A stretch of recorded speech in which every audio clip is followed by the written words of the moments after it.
Hey everybody, I'm Kelly Ellers. I'm Jeffrey London. And this is Volume Up by TheTease. So, in the Midwest, spring has sprung, my friend. Congrats. Congrats. It never left like here, but... Yeah, right? It's like the shedding of the skin. My cardinals are out in their cardinal feeder. By the way, I have two because cardinals are something my grandma loved. And so whenever they fly around, I'm like, there she is, that dang Grandma Ann. She's there. That's They're very back. sweet. Well, I'm glad for you. I'm happy, especially because you all had a lot of snow, like a lot of cold weather, nastiness. It wasn't for the weak of heart. I mean, it's not like we were going many places. Fair. So we hope we're on the upswing. So that's where we're at. Hey, we had some listener mail and I checked the inbox. I got there before you. And the mail said that I think it was 2 episodes ago, you and I just didn't have the same energy as we always do. So I don't know what was wrong with you that day, but that's tough to hear. I mean, geez, I feel like, we've got to do our best. We're leveling up. I'm caffeinated as all get out right now. So let's hope. I saw you sipping. Always. But let's hope that this listener feels differently after today's episode. Yeah, send us a note. Let us know. So if you liked our interview with the Stephen Moody of Wella Professionals, make sure to subscribe, rate, and review, and follow us on Instagram, Facebook, Twitter, YouTube, and the TikTok at Read the Tease, and send in questions to volumeup@thetease.com. And that's to you, to our listener. You tell us our energy level today, because again, Jeffrey's caffeinated. And on today's episode, you guys are really going to enjoy this. We talked with Miki Wright, host of the podcast Beauty Superstars, on the amazing work that she's doing to provide a platform for Black voices in the beauty industry. So important. We love her. We love what she's all about. And you guys are going to love her after today's interview. It's a great one. Before we get there, we've got a lot to talk about. I feel like we have a lot of rants and bones to pick this week. I don't know. 'Tis the season.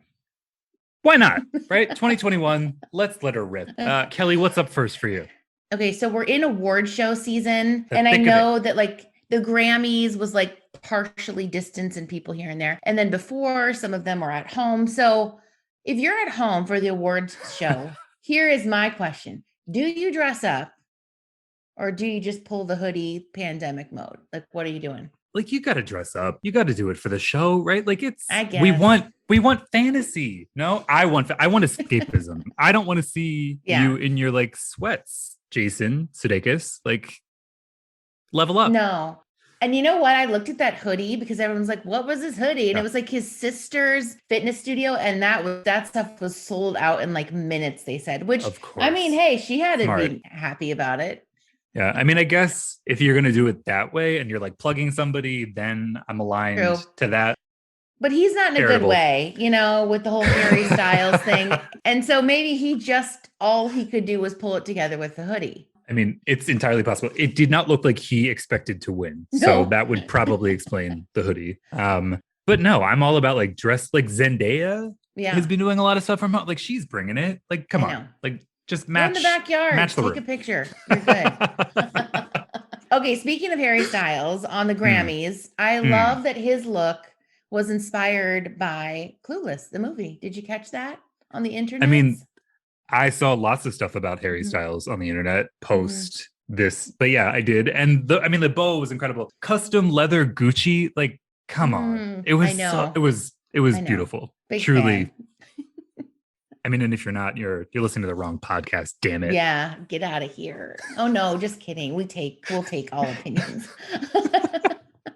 Okay. Also, I've been thinking about, I have this text thread with my friends that every day or every other day, we share something that we're loving. Like, oh, just bought this last night. And it could be something really small, or it's mostly small little things that just bring you joy. So we are officially in a year in the pandemic, a year or more at this point. What is the one thing that you bought this last year that has brought you insurmountable joy? I don't want to say it because it's embarrassing, but it's the Peloton. It's the Peloton bike. Oh. I like genuinely I'm about it. I'm about the cycling life.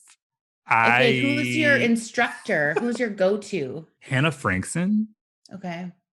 A deep cut. I feel like So I'm usually on the times versus the music. So I'm like Yeah. a 20 to 30, 45 is Mhm. like a, I don't I know if I pegged can you do for a that. 15-minute kind of guy on That's, I mean, the Kelly, that's on brand. That is truly like where my heart is. But I'm like, oh, I got to challenge myself a little bit. So 20 is like Do where I'm you mostly at. do you wear your Crocs or do you clip in?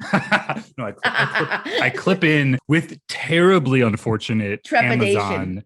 They're like, I hate it. The stress. We've talked about this on the podcast. The Mhm. anxiety of clipping in and clipping out is, it's a fraught relationship that I've got with the bike that I still Okay. love. But I bought these really terrible, like tragic rainbow ombre Oh shoes no. because they Yes, you looked did. decent. They looked Mhm. okay on Amazon. Turns out they're not. Wait, But enough about me. are the clips universal? I had to get special things and like screw them into Oh it's a no. moral of the story, buy the shoes that you can get through Yeah, Peloton. we bought the shoes because I Yeah, good thought for it you. was like a you gotta have the shoe or it's That's not going to clip in and the whole so thing. when your wife is a doctor who does too much Mhm. research, like you find all of these loopholes of like, oh, well, you could save it, but like All right. buy the shoes, buy the shoes. Long Yeah. story short, Okay. Fine. Peloton is my thing. What about you? All What right. is your fave pandemic purchase? Okay. So I have a thing with like really white teeth. Mhm. And I always have, and I've whitened my teeth since I was in college and like with the trays, the stuff, Mhm. like the legit way. Mhm. So, and I was like, I want to go shades lighter, but it's just not getting there. So those things you see, you know what I'm talking about. You know, I bought it. I bought it. Wow. Your teeth are dazzling white, to be clear. So it's Thank you. working. It's a beautiful shine for Okay. everyone. It is the snow teeth whitening, and you literally plug it into your iPhone and it lights up blue. And it's like a blue light. I'm telling you, I did it like 2 or 3 times, and my teeth were whiter than a piece of 8.5 by 11 paper. Kelly. It's so good. I've told everyone. So, now you know. Now you know. The people that look ridiculous with the blue lights on the teeth on the Mhm. Instagram, they're winning in life. And you can be one too. Kelly, we just need a discount code. If you could hook us up with that, that's I really know, right? winning. I feel That's like we incredible. should get one. So there you go. You This was have the not sponsored. Peloton, I've got the white teeth, and we are Boom. ready to hit 2021. We're ready to get vaccinated, baby. We have places to be, bicycles to ride. Yeah. Mhm. News to break. Yeah. Speaking of Yeah. places to be, things that are going on, the tease. Yes. TheTease.com, your destination for all things hair beauty culture. Our editorial team has been killing it, as they do all the time, to uncover Right. industry news, diving into brands that you don't know, but you should. And here are our favorite headlines from the site this week. First up, big news. Big news at the time. I mean, we were breaking it. It was within like an hour of it happening. It's old news now by the time you guys are listening to this. But Billie Eilish, back to blonde. Mhm. Boom, boom, boom, boom, boom. Was Pew, she pew, ever pew. blonde? Like Like when she hit early, the world stage, she was yes, always like green. at Oh, the she was. no, Okay. at the beginning, and I'm not like a Billie Eilish No. stan. We have them among the editorial staff. Mhm. But I do know from the jump had been a blonde, then went blue, Oh, then did other stuff, then was the green. And okay. apparently we got a tip from a staffer that maybe at the Grammys she had already bleached the hair and was wearing a Oh. wig. You Anyway, know, that process of getting that green and black hair to the level she's at now, ooh, that's a mhm, 6 month, 9 month sort of deal. He mhm. could have been awake for a So long time. you're not wrong. On the tease, we uncover what we were Mhm. able to, but we would Okay. love the formula to all of our listeners. If Yep. you were involved, let us know. But the Let blonde's us know. incredible She's on the like, tease. she could walk down the street and you'd be like, I don't know who that is. I'm also not a major fan. Like I got a couple of the songs, but then they start to sound the same. But I do love her new hair. That's a hot take, Kelly, if Mhm. ever. Mhm. Somebody wrote on the internet that she created blonde. I mean, like that's the kind of impact that we're talking with this hair Oh, color. So it's yeah. careful. They're gonna I come want for to you. know her stylist. Let's get her on. Let him, her, or him. Let's Let's Come see on you, down. stylist. Come on down. Come on down. Exactly. Okay, All right. speaking of stylists that I love, Sam Villa, we interviewed him a couple months ago. He is just a wonderful, wonderful man. And he talks on the Tease education pre and post pandemic. How are we changing and adjusting education to meet needs from business to technique? Because it's going to change a lot, and it's going to change week to week. So he breaks it down for us on thetease.com. Love that. Sam's the best. One other thing on the site that I'm really into, despite not having any real interest in using the product, I just feel like it was so well done. It's a brand story about Tower 28, which is a clean, sensitive skin cosmetics line. This is a brand story about how it came to be, the product offerings. I just thought it was really well done. It made me really into the packaging. So kudos to the team there for that one. And if you're into clean beauty and if you've got sensitive skin, you should probably read it and check them out. All right. Sounds good. As always, so much going on at thetease.com. Thank you to our incredible, hardworking editors. We're proud to publish the stories that salon pros and consumers care about. And next up, our interview with Miki Wright, the one and only salon business coach, podcast host. She does it all, truly. You guys are going to love her just as much as we did. Hope you enjoy.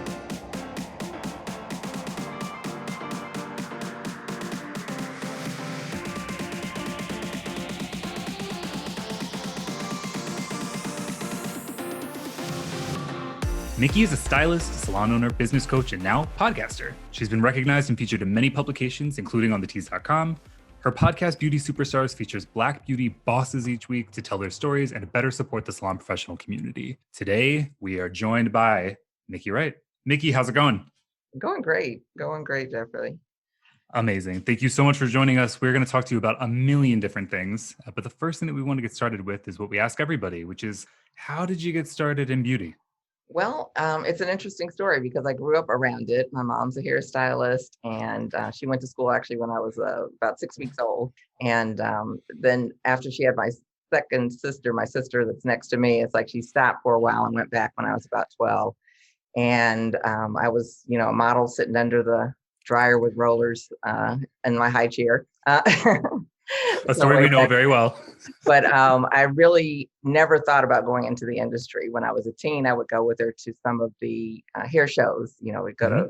I'm from Detroit. We'd go to Chicago for the Chicago show is what we always called it, but I guess it's America's Beauty Show now. Yep. But it's like it was always fascinating and a lot of fun and all of that. But I still never thought about it, and it was really a crazy turn of event that put my whole career in motion. I was working while I was going to school, and coworker liked the way I kept my hair, and she asked if I might be able to do her daughters. And so I was like, I probably could. So I did them, and she is the type of husband that hates everything, just, really negative. And he was like, oh my God, that's a precision cut. You should just quit your job and do this. And it was like, what? So I talked to my mom, and she's like, definitely don't quit your job, but, check out cosmetology school and see if you like it. And from there, I fell in love with it. So. So even though you didn't think you were going to, you wound up in the salon professional industry. What do you love most? I mean, you just talked about sort of falling in love with hair cutting, but talk to us about that experience. Yeah, well, to be honest, it's like right now I've stopped doing hair in August of 2019, so kind of before the pandemic, but I had a very long run. Everything fascinated me about it. My early career was at 100 and probably 150%. It was eat, breathe, sleep, hair. So hair cutting, coloring, classes. I love working with the clients, of course. It's like I was known for my finish stylings, and that's what I ended up starting teaching with Fabulous Finishes. It was more of a strategic approach to hair design. And I did competitions, I did photo shoots, I, worked with other folks as, assisting them. They were my mentors, and I wanted to be on platform at some point and educate, but I knew first and foremost, I really wanted to be a salon owner. So I found a great salon and someone to mentor me because I wasn't in the same city with my mom, and was able to realize that dream. Congratulations. And what was that process like? I mean, it's one thing to sort of come up in the industry, to take on hairstyling, coloring, et cetera, by yourself, but then to be the owner. I mean, that is a step. It's certainly a lot of stress, a lot of pressure. Was it a natural evolution? What was the day where you're like, I'm going to open my own place? What did that look like?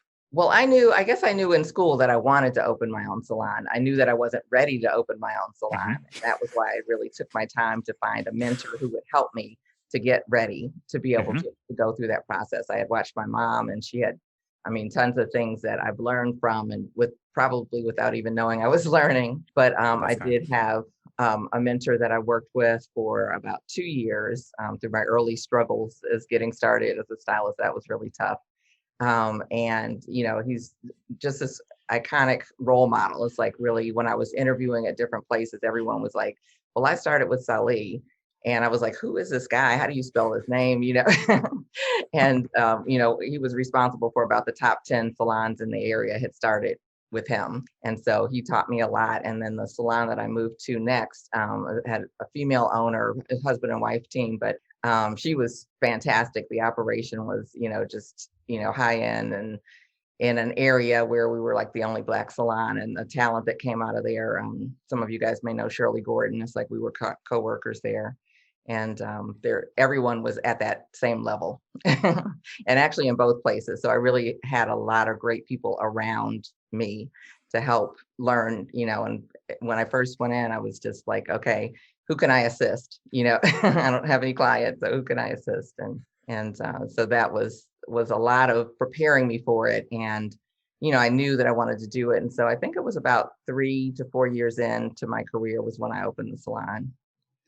What was that like? I mean, the capital, how the heck did you get that together? I mean, the name, the brand, I mean, there's so many components of it that you maybe Absolutely. don't think about going into it, but that you're suddenly presented with. So talk to our audience about what that was like. Yeah, well, my first salon, it was already a salon, so I was Mhm. getting it from from another salon owner, and it was already decorated. So there were a lot of pluses with what I was doing. The There was dream. still capital needed, and I didn't have much capital, and so around that time, and I'm probably dating myself, but Spike Lee was doing like some of his first movies, and he was like, he financed them with credit cards. So I was like, Mhm. okay, that's probably what I should do.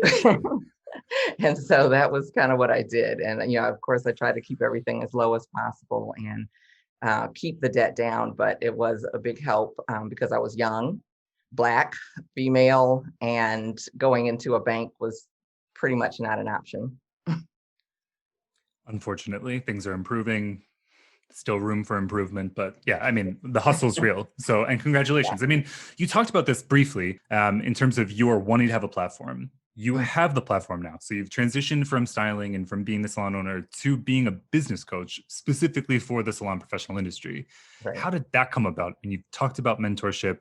What are the keys to being a mentor yourself? Well, definitely, I think the personal experience and definitely the desire to help and make a difference. Business isn't as sexy as people don't gravitate toward it like they do. Like, oh, I want to go to the haircutting class. Oh, I want to go to the Oh, color oh. class. Like, oh, there's a business class. So it's Pass. definitely not as attractive. But I am very passionate about it. It's like I've had lots of experiences. I didn't share, but I sold that salon about a year later. I actually wasn't planning to, but I got made an offer that I couldn't refuse, and I sold that salon. And Smart. several years later, I was doing a lot of educating, and I opened a small salon just to have a receptionist who could mail out. I was doing videos at that time, selling Mhm. videos. And so I would do my whole day's work and then go home and address video orders. So I was like, if I could just get a space and do that, that would be great. And have someone do that during the day. So when I went home, I'd be at home. And so that salon actually quickly grew. Like we outgrew the space. And we were in Salon Today 200, their 200 fastest growing salons for 3 consecutive years. And we did end up doing an expansion, and I ended up being one of the first African-American owners of a full service salon and day spa in the country. Definitely had lots of experiences, with the growing the team, with putting systems in place, with, managing my clientele and kind of growing out of my clientele because I needed the time to actually kind of steer the ship of the Mhm. salon. And one of the things I think that has always been a challenge for stylists, a lot of times when they're new, of course, but also when they're seasoned, is having a solid clientele and knowing how much money they're going to make next month. And so those are the things that I really started with and kind of, have as a core. Let's get you up and running first so that you don't leave the industry, which was, my experience. I did not get started quickly at all. And I was, going broke and not able to pay things. And it's like, I got to leave this because I'm not building up fast enough. And I went and got an office job. And fortunately, my owner allowed me to come in on the nights and weekends until I built up. And I thought that would be about a year later, I'd be able to get back into the salon full time. And in actuality, it took about 6 months. And so I also teach that doesn't have to take forever for you to build up, and so those are some of the things that make me passionate about the business side of it, because without clients, we're working on mannequins, True. We're not making any money working on mannequins. So. They're not paying. Exactly. No, they don't tend to pay really well. Then not to know. So, I mean, you've talked a little bit about the foundation, what brought you to sort of what you're doing these days. Why should salon owners in particular look within the industry to folks like yourself versus looking to external sources, people that are outside of salon professional that have more like generalized business feedback? Yeah, well, I guess honestly, I think both is good, but it's like there's nothing that beats having that hands-on experience. I mean, exactly. There's no other type of business coach that can tell you the experiences that I've had, and like when we did the expansion, when I did the first salon, the smaller salon, which was actually my second salon, I hired a gentleman, it was a small space. I hired a gentleman who was a contractor and a carpenter, and he was a great carpenter, but he wasn't a very good contractor.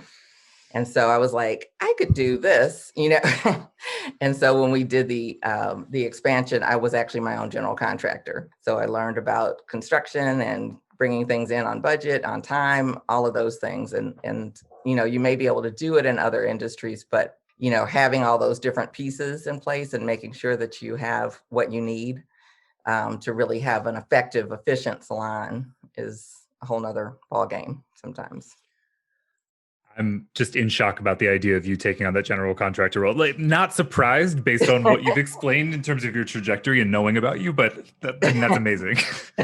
Good for you. Like, you got to take it into your own hands sometimes. We respect it. In terms of advice, just general advice for salon owners, I mean, we're going to talk about COVID in a bit, which has certainly thrown a monkey wrench into the salon professional industry and specifically hit salon owners really hard. But in good times, which, there's fluctuations, what is your advice, generally speaking? Like, what are things that you find that salon owners can improve upon in the experience that you've had sort of all over the country and the world with your global reach?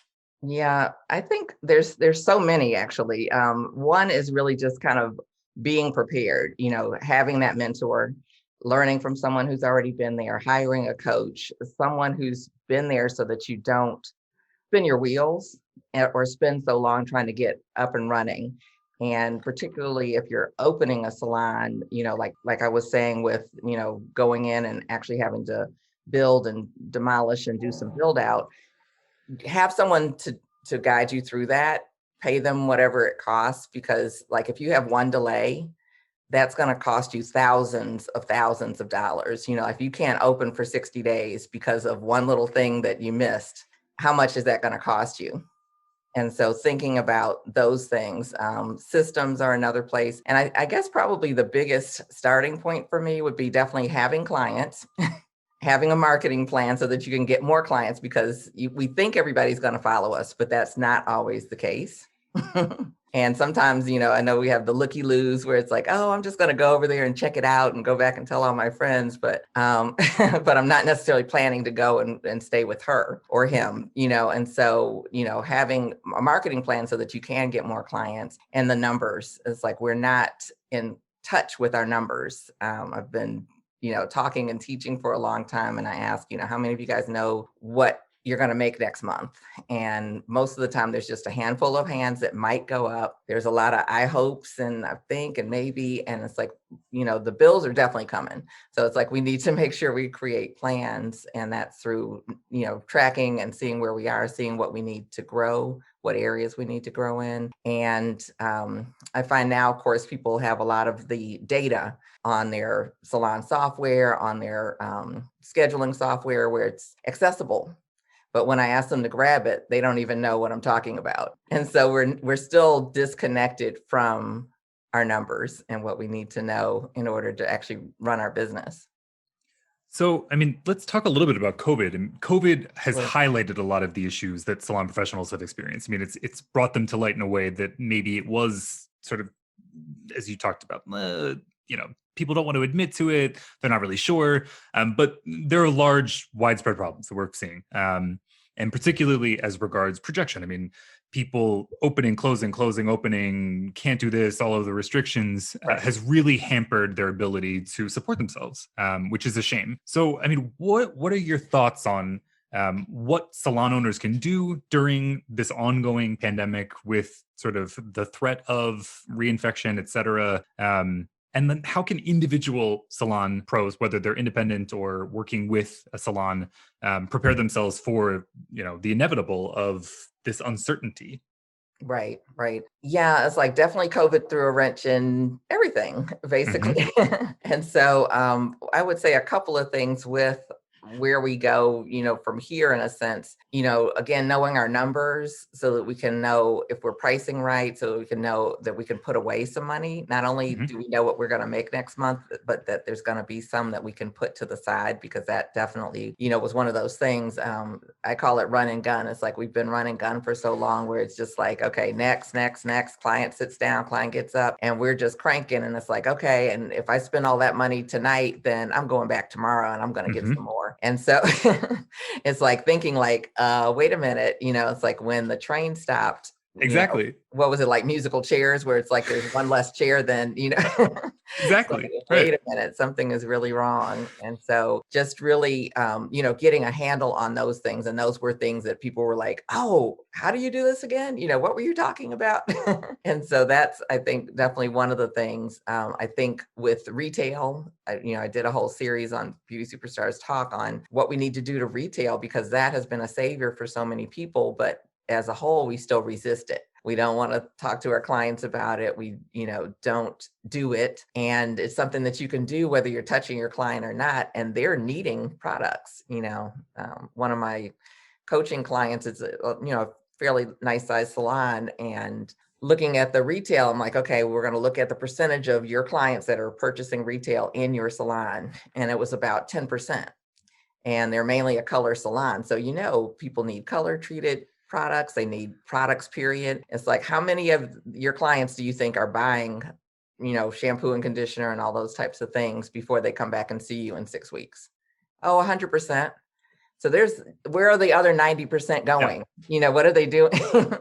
And how do we start to get more of them, purchasing here? So beyond retail, I mean, retail is a huge opportunity for salon Yes. pros. How can they sort of prepare themselves if it's not COVID, it could be something else down the Right. road, Right. to make sure that like their books are secure, as it were. What are other things that they could do to sort of help themselves prepare for, again, the future when we don't really know what's in our Yeah. way? Yeah, well, there's definitely still so much unknown. And like you say, this was global. This was, beyond anybody's comprehension, really, that anything like this even could happen. But it's not the first thing that we've had to Hmm. deal with, as a country, or maybe even regionally, from talking to different people.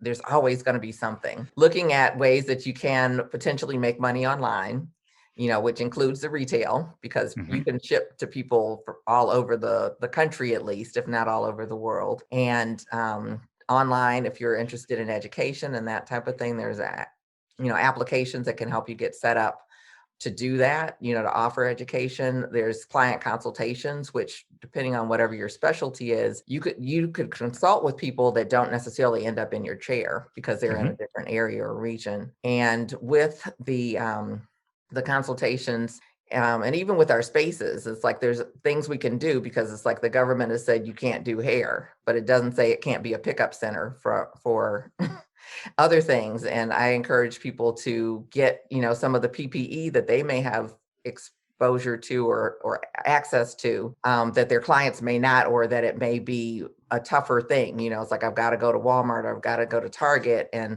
the Target near me had a sign up of, this is what we have in stock, and this is out of stock, so you don't have to walk through the whole store. But not all of the stores were set up like that. And so if they're coming through, if they know you, it's a small environment, and you've got, things like gloves and things like masks and, sanitizers and all of that kind of stuff that they can just pick up and go, or pick it up when they come for their appointment. That's additional revenue, without you really doing much of anything. Beautifully put. And I think love the idea of the community aspect of connecting with people in this way, that often you're missing that when you're not being able to do hair. Right.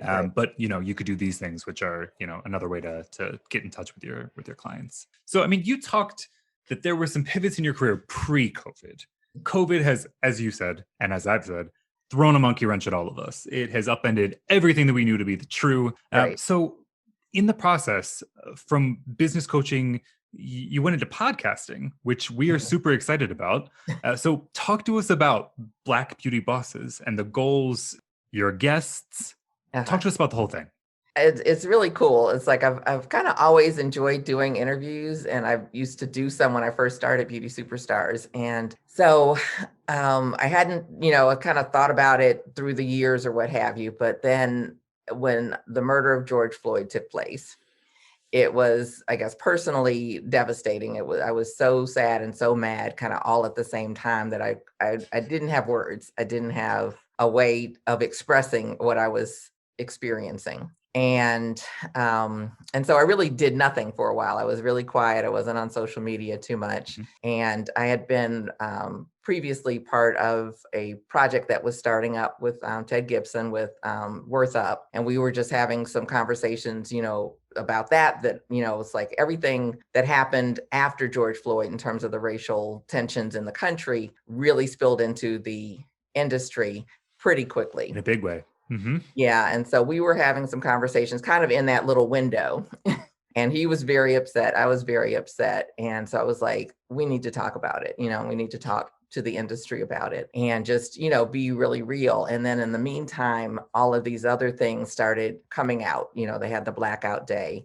And that really just seemed like the fire or torch was lit in the beauty industry, because there were a lot of brands that, put their black and we're standing with you and all of that. And that really wasn't or hadn't been our experience for many of us as Black beauty professionals. And so there were a couple of Zoom calls that were put together by a couple people, and I was on and invited to, which I'm grateful for. And, it was kind of all top beauty artists and entrepreneurs in the industry, and got us all together. Some people I knew, some people I didn't. And, everybody got a chance to kind of tell their story, who they were, what they do, the experiences they may have had, that may have been racist. And some of them, were more heart pulling and more dramatic than others, of course. But on that, I left so inspired by the people that were on that call that I was like, I didn't know about a lot of people. There were a lot of people that I did know, but I'm like, all of this is going on and there's no spotlight for it, and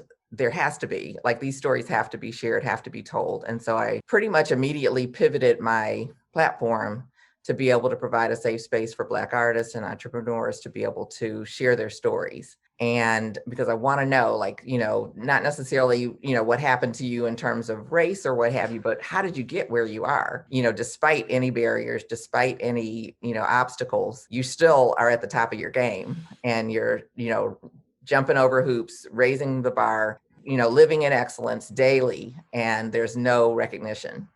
And so that was the beginning of it. And so Ted was my first guest, and we had a really, really great conversation. And during that, I was like, I felt completely at home.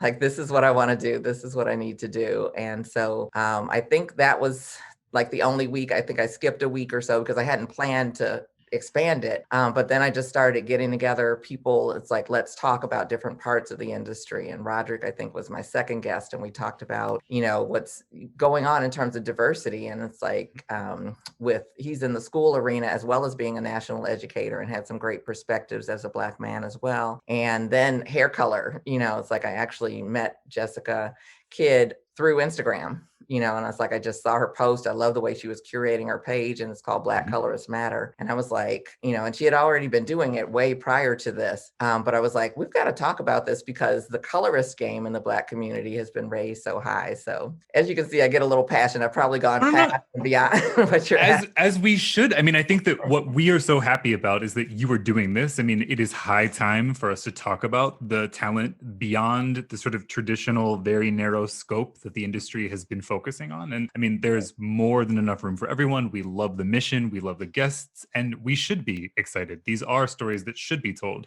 So congrats to you and to everything that you're up to. We are big fans, which is why we wanted to talk to you. And hell yeah, like we should be excited about the passion and talent that these folks bring to the industry. I mean, we're better for it. The issue has not been that, it's been that people have not wanted to, for whatever reason, focus on these things. And 2021, like it's a different ball game. A lot of what you alluded to in terms of the calls for racial justice has been unsatisfactorily answered by the industry, but like there's folks like you that are leading the charge to make things better, and we're all about it. So kudos to you. Thank you so much for your important work, and like hell yeah, let's keep telling these stories. Well, thank you. It's like we definitely have plenty to come. It's like I feel like I have about 5 years of people I want to sit down with, and then I keep meeting more people along the way. And next month we're doing Let's Talk About Texture, or Let's Talk Texture, because that is the topic that everyone's talking about. And I have some fabulous artists and experts. And I'm also thinking of Monet Everett has put together, combined with Wella and From, to do a competition on texture, the Texture Style Awards. And so we are super excited about that. And it's not just, it's like the code texture being the code for Black, or Black hair or what have you, but it's like all hair is texture. And so getting those points across, I think, is really key. And then bridging the gaps, because there are some huge gaps in the education department as far as, how do we handle texture in all arenas? So, and what do we need to do for people to have at least some knowledge of things? Some knowledge. I mean, we love Monet. She's been a guest on the podcast. We've covered her on TheTease.com. She talks a lot about folks that are really only focusing on one texture of hair, and that those folks are hair enthusiasts, but certainly not hairstylists. And we love that. That's the best outlet. And also, I just interviewed Diane Stevens and Brenton Lee, and they just combined and did a great training for, they're also with Wella. It's like Wella's doing some good things, not to shut out or shout out anything in particular, but they do have a scholarship for their training that's available. And so we're hoping that will be extended. It was set up for Black History Month, but we're hoping that it will be extended as well. And there's some really, good things. I know that Diane is really committed to, making a difference in that arena as well. So there's some for sure things that are really good on the horizon. Yeah, Wella's making big moves. Not to say that others aren't, but they for sure have been making a concerted effort, and we've covered a lot of that on TheTease.com. So, I mean, you talk a lot about this on your podcast, but I'd love to talk about it here too, which is like how beyond the Wella of the world, how else can the industry sort of look inward and improve upon itself, particularly as regards making space for and amplifying Black and other persons of color talent? I mean, there's been a lot of talk of doing it, but in terms of making that happen, what are your thoughts? Where are areas in which you think that there can be, greater opening for different folks? Well, there's definitely a lot of room. I actually early on wrote an article that was titled, Do Black Stylists Really Matter in the Beauty Industry? And I really went through like area by area, because it's like, it's so big that, I mean, if we don't focus on one area at a time, we're gonna just be all over the place. And so right now, nothing's open as far as trade shows, but trade shows have been another area where, we've been in the global texture section. And honestly, it's like I've taught business for more than 10 years. And, with going to, I can say one of the shows, I won't name it, I was put in the global textures section and told that there wasn't room for me in the business section, that all of those slots were filled. And I teach business to everyone, and it applies to everyone. And honestly, every type of business. And so that, is my own personal experience where, okay, why am I in the global textures section again? I'm not teaching anything on texture. It's just because I have a Black face. So those types of things, I think, definitely have to change. Even having a global texture section is not needed. It's like it's usually somewhere off in a distant area where you can't find it easily. And all of the people who are Black are in that area, or maybe, there may be another couple of people who are of color, as you say, Hispanic or something else, but usually it's Black. And, it's like, if you're teaching cutting, you're teaching cutting. If you're teaching color, you're teaching color, and give people the options to go into various classes. It's like, and yes, maybe I do teach cutting on textured hair, or maybe I teach color on textured hair, maybe. But I do everybody's hair. It's like, if you have hair and you sit in my chair, you're getting done, and if you don't have hair, I'm going to refer you to one of my friends who does hair replacement, It's like, there's not all these barriers that are up from a lot of times from our experience, from our training as educators. Although I would say not across the board, not every Black person is great with doing all textures of hair, but there's this hesitancy for white stylists to embrace doing it at all. And I think one of the areas that could make a huge change for that is in school. That it's not, I think schools are kind of segregated too. It's like the Black people sit over here and the white people sit over here. The Black people get the Black people that come in, and the white people get the white people that come in. And, fortunately, I wasn't in exactly that type of situation in school.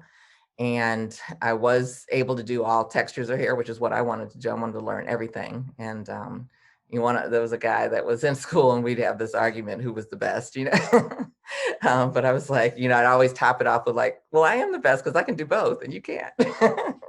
Which true. I mean, let's be real, right? Like that. It sounds, the idea that people wouldn't want to be able to style all, to cut all, to color all is, such an issue. But I mean, it's beyond the hair. So that's, one of the topics that no one wants to really talk about. It really is the Black and white history, the systemic racism, all of those types of things. And even, folks that I know who have won, countless awards, who are in various positions, a lot of times they're saying they're not given the stage alone.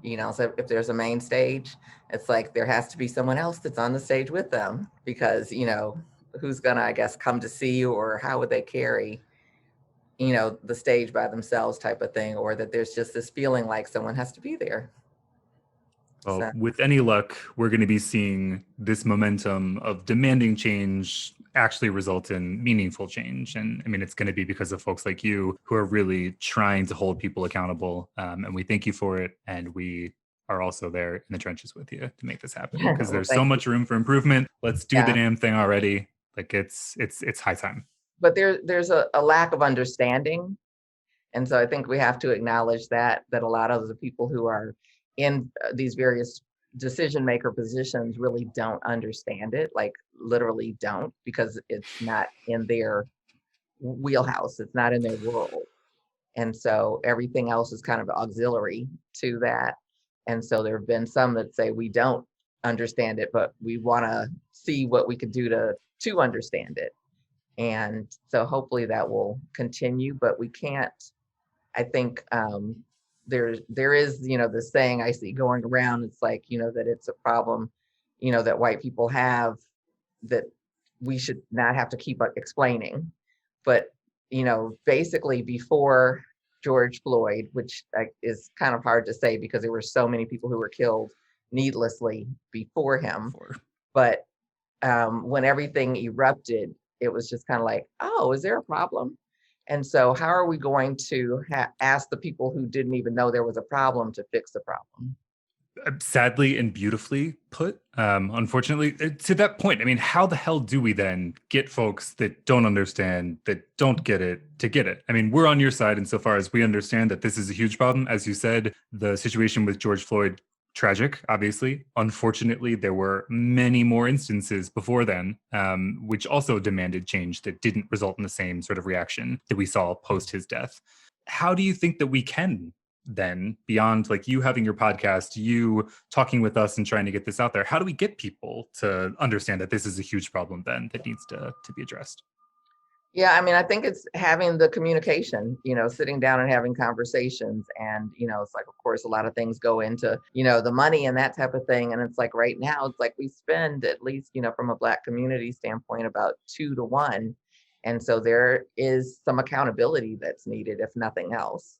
And so I think that, one of the ways, as I was saying, like with beauty schools, I think you're there for 9 or 10 months. You're kind of captive. You're not leaving school, unless you just drop out. And so there's opportunity for people to get to know each other, to have projects that they work on together. And I think as we can get together and see that people pretty much are people, that the stigmas change, the prejudices change, the things that keep us separated diminish.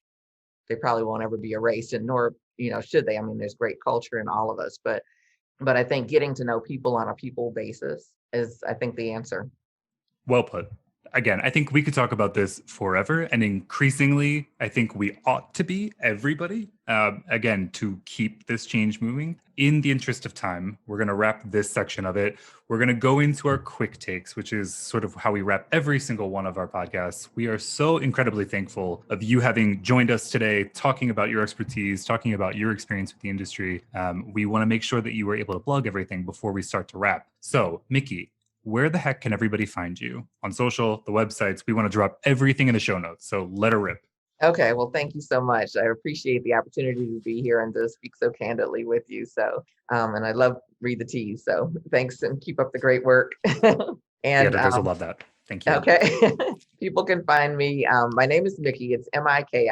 People always want to give me extra Ks and such, but it's MikiWright.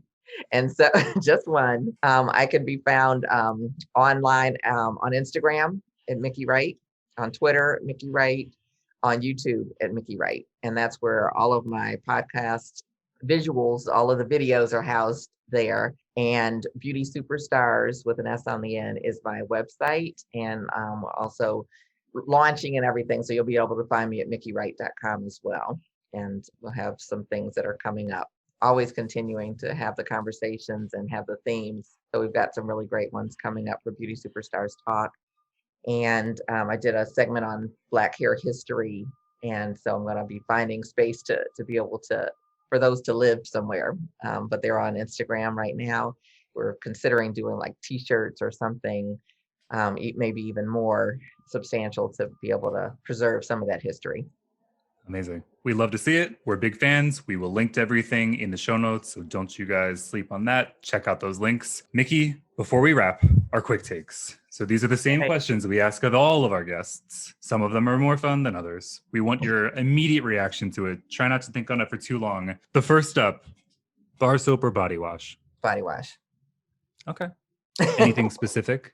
I mean, there's no right or wrong answer. Clearly, well, I'm also a body wash person. But I can tell you, since like I'm allergic to everything. My skin is really sensitive. And when I went to beauty school and I found out about the 5.5 to 6.5, where the pH should be, and where most of the bar soaps are and all of that, they didn't have a lot of body washes then. So I used shampoo, and I transitioned into body wash. So, and I always read the ingredients. Take notes, everybody out there. Okay, beyond shampoo as body wash or your favorite body wash, what is a product that you're loving right now? Could be anything, but let us know, because we're obsessed with everything and we're probably going to look it up immediately after. Oh gosh, there's a couple things. Please, let it rip. The Naked spray, which is the tonic daily curl renew. So I use that for my hair. And I know you guys can't see, but the Clinique Smart Pep Start cleansing. And I love their makeup remover, which is Take the Day Off for Clinique. And my skin was just looking kind of not as fresh as I wanted and all of that. And so just started playing around with some different things, and I found those. And there's this other cream, First Aid, I think it is, that I use for moisturizer. And so they've all made a really good difference. And I'm not allergic to them. Winning all around. That's, I mean, the minimum, it sounds like, but it sounds like you're really happy about that, and we're happy for you. Yeah. And of course, I'm a product junkie, so I have a whole bathroom full of stuff. You, us, everybody. You're in good company. We'll say that. All right. So we talked a little bit about COVID. I mean, it put a monkey wrench into everybody's plan. We've got that. We also understood it was unprecedented. it really has led to an unprecedented amount of streaming. So, Nikki, what have you been streaming? Okay. Let's see. The morning show. I don't know if you guys watch that with Jennifer Aniston. Yep. That Great. thing. Can't wait for season 2. Black AF. That's been really good. And I don't think there's a season 2 of that quite yet. Rashida Jones in that series. Oh my God. Like, just love that. Yeah, it's phenomenal. So and then Everybody Hates Chris. A classic. Yeah. And I never saw them. There's so many shows that I never saw because I was at work the first time around. Fair. No, so, now's the time to catch up. Yeah. And the movie The Banker is phenomenal, and I think it's called I Am Not Your Negro by James Baldwin. There's a documentary. It was phenomenal. We will probably link out to those things too. Okay. All around. Those were good. Incredible. All right. Before we wrap, 2 more. Real talk, quick words of advice for pros who want to get to the top of our industry, or any industry, really. Put yourself in the number 2 position.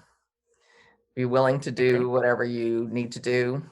Sweep hair, run and get coffee, whatever it is to get to in the spaces that you want to be in. Don't have to come in as a diva and it's like, oh, I want to do this. I want to be on stage and whatever. Just be willing to do whatever you need to do. And that number 2 person, so often something happens with the number 1. They get promoted, they get moved, they relocate. And it's like, hey, could you step on into this? It's like, sure. I'm ready. I'm ready. I've been working. I've been learning. I've been watching. Yeah. Love that. That's a fresh take. Last thing before we wrap, 2021 predictions for industry. We talked at length about sort of what our hopes are, but what do you think is going to happen given all of the craziness that we're experiencing? Lay it on us. Well, I guess one thing I feel like beauty's not going anywhere. It's like we saw that through the pandemic. People were like, when can I get in? It's like, are you sure you can't do me now? It's like people want what we offer. And so I think it's really up to us to reposition ourselves and put ourselves in a better space so that we're doing more specialized services that are more on the higher end of the scale. So it makes it worthwhile because we really are doing fewer people and take phenomenal care of those people that do come in. Miki, thank you so much for your time. We've treasured it being able to chat with you. Big, longtime fans of the work that you've been up to. So thank you for joining us today. We've got a ton of ways to get in touch with Miki in the show notes. Thank you again. Thank you. Thank you. Okay, Jeff. I mean, that was amazing. Miki Wright, host of the podcast Beauty Superstars. What a lovely interview and the best podcast co-host I could ask for. Thank you, Kelly. No, honestly, Miki, so interesting, so much experience, was a total light to talk to, talking about all of the pivots that she's made through her career. So many valuable insights for salon pros. I mean, good God, we love her, think the world of her. Want to champion her work, which is why you can go to the show notes, check out all of the links to her website, to her Instagram, and keep up to what she's up to. Yes, I would love to, and can't wait to see what the future holds for her. So be sure to hit subscribe, rate, and review, and follow us on Instagram, Facebook, Twitter, YouTube, and TikTok at Read the Tease, and send in questions to volumeup@thetease.com. Volume Up is a Tease Media production. This episode was produced by Monica Hickey and Stephen Jodaran. Thank you to our creative team for putting together the graphics for this episode, and to Josh Landowski for editing so you can watch and listen on YouTube.